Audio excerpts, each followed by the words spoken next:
Teşekkür ediyorum. Değerli davetliler, ülkemizin önemli meslek yüksekokullarından birisi olan Adalet Meslek Yüksekokulumuzun gün geçtikçe artan öğrenci sayısı nedeniyle kaliteli eğitim öğretimine devam edebilmesi için yeni bir ihtiyaç duymaktaydık. Bu kapsamda kapısını çalarak böyle bir binaya ihtiyacımız olduğunu ilettiğimizde hayırseverimiz Sayın Mehmet San amcamız bizi kırmayarak rahmetli evlatları Feyyaz Selçuk San adına bugün temelini attığımız binanın yapımını üstlenerek bizlere büyük bir destek sağlamıştır. Yapımını tamamlandığında biraz önce Adalet Meslek Yüksekokulu Müdürümüz de ifade etti. 2650 metrekare alanda toplam 11 destek ile modern bir binaya eğitim öğretim hayatına devam edecek geleceğimizin teminatı öğrencilerimize hizmet edeceklerdir. Ben tekrar Mehmet amcamıza çok teşekkür ediyorum.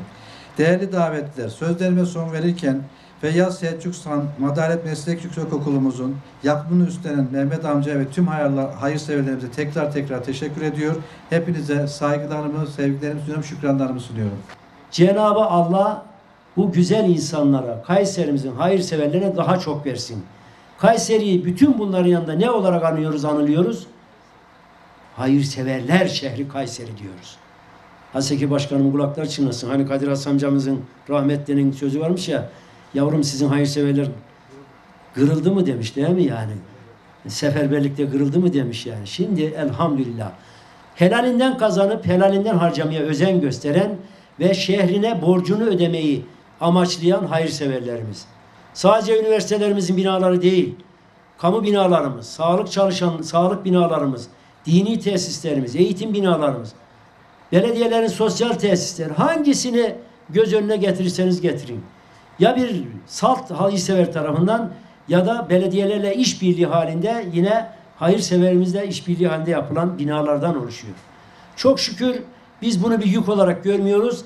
Sadakayı cariye dediğimiz kültürümüzdeki, inancımızdaki amel defterimizin kapanmaması, hayırlı hizmetlerin hep amel olarak, sevap olarak işlenmesi mantığında inanıyoruz.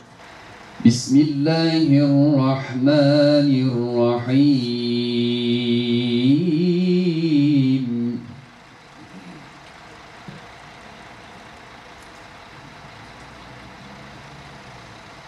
Ya eyyühellezine amenu enfiqu mimma razaqnakum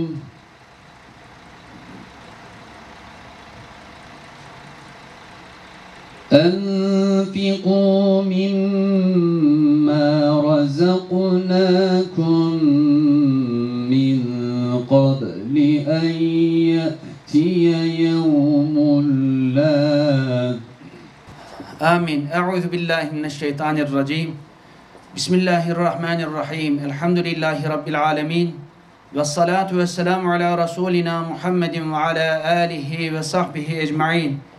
Ya Rabbel Alemin. Biraz sonra temeli atılacak yüksekokulumuzu vatanımıza, milletimize, Kayserimize, hocalarına, öğrencilerine hayırlı eyle ya Rabbel Alemin. Bu okulun yapılmasında emeği geçen iş adamlarımızın, ahirete geçenlerine rahmet eyle, bakide kalanlarına sıhhat ve selamet ihsan eyle ya Rabbel Alemin. Sana hizmeti nimet bilenlerden eyle ya Rabbel Alemin. Burada amin diyen kardeşlerimizden razı ol ya Rabbel Alemin. Amin. Velhamdülillahi Rabbil Alemin. El Fatiha.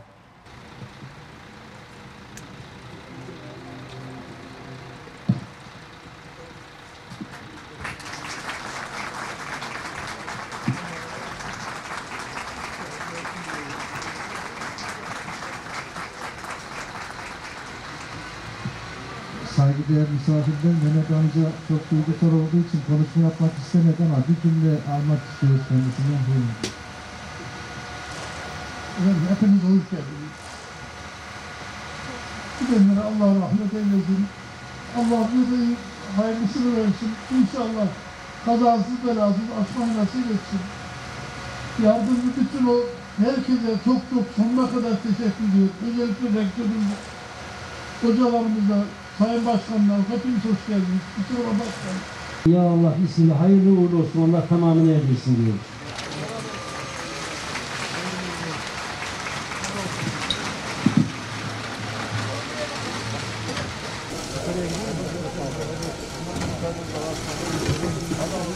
Hayırlı olsun.